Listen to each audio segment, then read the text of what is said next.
Today's lesson is Philippi and the Ghost. It was far past midnight. Cassius and Brutus had now met, and with the armies which they had recruited were in camp in Thrace. And Brutus was exhausted. The air in his tent was dead and chill as the fog crept into it.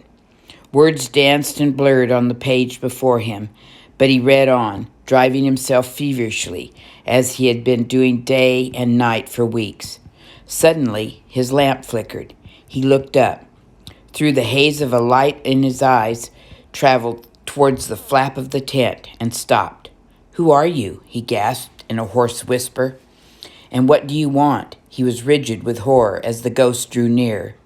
"I am your evil genius," he heard the spectrum say. "You will see me again at Philippi." "At Philippi," he whispered, and was gone. Philippi, Brutus shuddered. Philippi was the town in Macedonia where he and Cassius were to camp and prepare for battle against Antony and Octavian. They were in Thrace on their way to Philippi. Next morning, Cassius laughed scornfully at the story of the ghost, but Brutus could not shake off the chill of it. It clung to him like cold fingers on his neck. Philippi proved an easy place to fortify. Brutus and Cassius reached there in early autumn, 42 BC, and were well fortified when Antony and the first troops arrived from Rome. The main road ran through a narrow plain between two long high hills. Cassius had taken the hill near the sea, and Brutus the opposite hill, and across the low plain between them they had built a string of earthworks. Looking the situation over, Antony saw that a steep rock cliff protected the far side of Brutus's camp, and an impassable swamp lay between Cassius and the sea. Octavian, arriving 10 days later, found Antony making plans to build a road across the swamp. For 10 days after they had landed in Greece, Octavian had been too ill to move, but as soon as possible he had insisted on being carried to Philippi in his litter. He made his camp opposite to Brutus, as Antony's was opposite to that of Cassius. For a month the armies faced off, all four men growing increasingly nervous as the days went by. Each day Antony and Octavian were expecting their supply ships from Rome. Each day they did not come. Day by day the need for them increased. His evil genius haunted Brutus. Birds of prey worried Cassius. He could scoff at ghosts, but birds of prey flying above one's camp were another matter. They were an evil omen. Finally, Brutus, unable to stand the suspense any longer, set a day for the battle. Cassius wanted to postpone it. A swarm of bees, he said, had settled on one of his standards. In the face of that, no one ought to undertake a battle. But Brutus insisted. They met in the morning of the appointed day to discuss the final plans.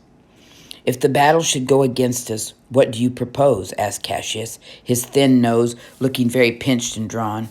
"I once thought," said Brutus, "that killing oneself was a cowardly and irreligious act, but now I am of different mind. If Providence does not favor us today, I am resolved to die, content with having given my life for my country."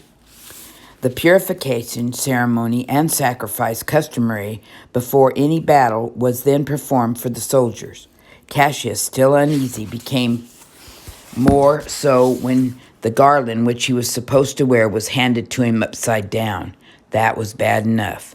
But when the officer walking in front of him with the image of victory stumbled and dropped to the ground, Cassius was ready to back out. And then it was too late. Before anyone was quite prepared for it, the battle began, a battle that might be called a tragedy of errors. The first mistake was made by Brutus's soldier, who started forward in a rush towards the enemy line before Cassius' men were ready, even before their own officers had given the signal. Part of them plunging ahead, dividing from the others, passing around the left wing of Octavian forces and on into his camp. There, after slaughtering the soldiers left on guard, they came upon Octavian's litter. Piercing it savagely with their pikes and darts, they left him for dead and set to plundering the camp. Their arms were full when Brutus caught up with them. Their mistake, although profitable to them, was disastrous for the soldiers of Cassius. Antony was down, superintending his road across the swamp when the battle started, but his left wing joined the right wing of Octavian's forces, also without their leader. Together they rushed against the soldiers of Cassius, sent them scattering in retreat, and captured Cassius's camp and began scooping up the plunder.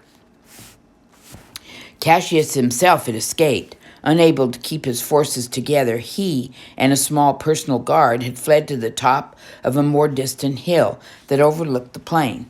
Judging by his own defeat, Cassius supposed that Brutus had also been defeated.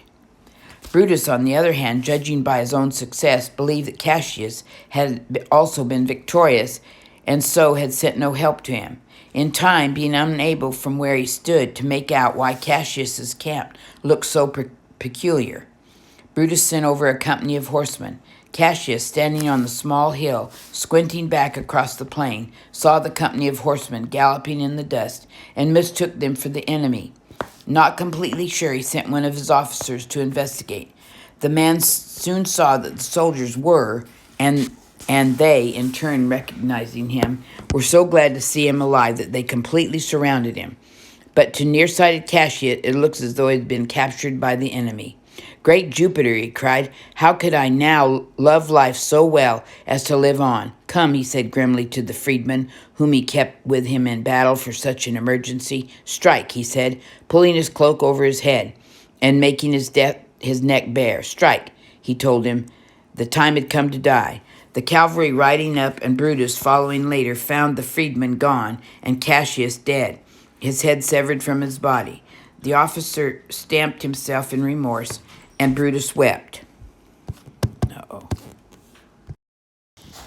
I had to stop the tape, so I will start where I think I left off. I'm not sure.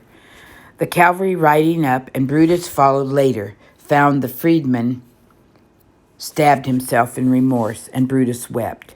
Then, sending Cassius' body to be buried outside the camp, he rallied all the remaining soldiers, and during the following days reorganized them. These, together with his own, he promised a large sum of money. Also, if they behaved themselves and were victorious, he told them that instead of merely an army camp, they might have 2 entire cities in Greece to plunder, rob, and pillage to their heart's content. A happy thought. After dark, on the night of the battle, to Antony's surprise, Octavian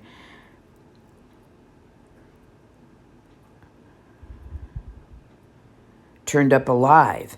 He had been warned by a bad dream of a friend and urged to leave camp in the early mornings, so his litter had been emptied. He was alive, but shivering and half ill as usual.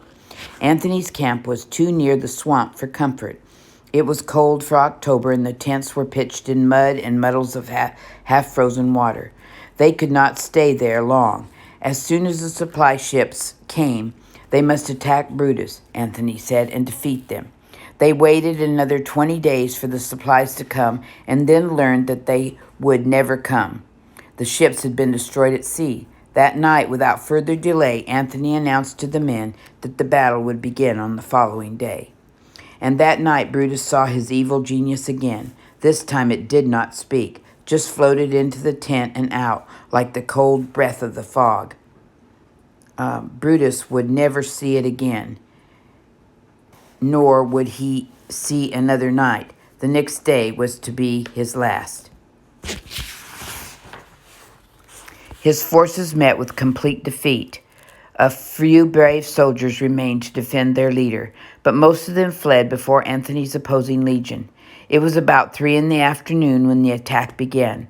Long after dark, about midnight, a small group of dark figures sat on a rock beside a brook deep in the woods.